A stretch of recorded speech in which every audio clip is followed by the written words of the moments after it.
All right, let's jump right in. We're going to tackle a huge question today. Which country is actually more expensive to live in, the United States or South Korea? Now, you might think, oh, that's an easy one, but trust me, the real answer is, well, it's way more surprising than you think. It's not just about the numbers on the price tag. It's really about what your money can actually buy you. Okay, so take a look at this. This is where things start to get a little weird. On one hand, the total cost of living, especially with rent, is way higher in the US. But then, groceries are more expensive in South Korea? How is that even possible? Well, let's dig in and find out.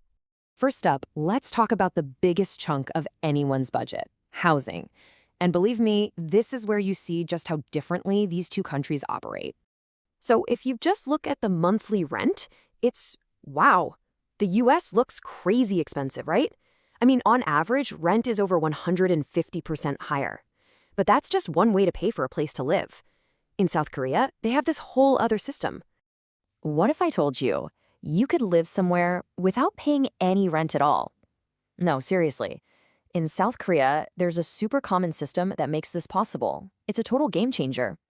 It's called jeonse. Here's how it works. Instead of a monthly check to your landlord, you give them one giant deposit up front. And when I say giant, I mean it. It can be like 50 to 80% of the entire property's value. But here's the kicker. When your lease is up, you get every single penny of that deposit back. Yep, all of it. So you might be asking, why would anyone do this? Well, think about it. For the tenant, you get to live completely rent-free for 2 years. Imagine how much you could save. And for the landlord, they get this massive interest-free chunk of cash that they can go and invest. It's a pretty brilliant system that works for both sides. Okay, let's switch gears and talk about my favorite subject, food. And this is where we run into what I like to call the great food paradox. Picture this. You're walking down the aisle of a grocery store in South Korea. You're going to notice pretty quickly that your wallet is taking a bigger hit. Simple stuff, like a pound of beef, some apples, even a liter of milk, it's all noticeably more expensive than what you'd pay in the States. But, and this is the crazy part, the second you decide to eat out, everything flips. A combo meal at McDonald's, way cheaper in South Korea. A quick bite at a casual restaurant, cheaper. Even a nice dinner for two will cost you a lot less. It's so different that for a lot of people there, it's actually cheaper to eat out than it is to buy groceries and cook. So what gives? Why the huge paradox? Well, it comes down to a few things. First off, there's no tipping. That 20% you automatically add in the US, gone. The price you see is the price you pay. Second, you get banchan, all these amazing little side dishes that are totally free and refillable. And lastly, the grocery prices are higher because of how food is farmed and distributed in South Korea. It's just a more complex and expensive system. All right, so we've covered housing and food. What about all the other stuff? The costs of just living your daily life. When we look at daily expenses, South Korea often has a serious edge. For example, a pair of Nike running shoes, cheaper. Getting around on public transit, so much more affordable. And healthcare? Wow, this is a big one. A trip to the doctor might literally cost you $4 or $5. It's incredibly affordable.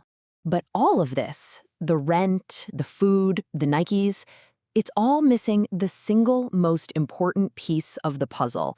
And that is, how much money do people actually make? And this is where the entire story gets flipped on its head. The average take-home pay in the US is more than double what it is in South Korea. And that brings us to this really important idea called purchasing power. It's a simple concept, really. It's not just about how much things cost. It's about what your salary can actually buy. It's the true measure of how far your money goes. So here's the big takeaway. While a lot of individual things in South Korea might seem cheaper on paper, that much higher salary in the United States means that overall, Americans can afford to buy more stuff. Your paycheck just has more muscle, more buying power. Which brings us back to the original question, but with a twist. It's not about which country is cheaper, it's about which country would be cheaper for you. Think about your own life. Do you love eating out and hate driving? Then South Korea might feel like an amazing deal. But if you're someone who cooks every night and relies on a car, then the US probably gives you more breathing room financially. It really all depends on your lifestyle.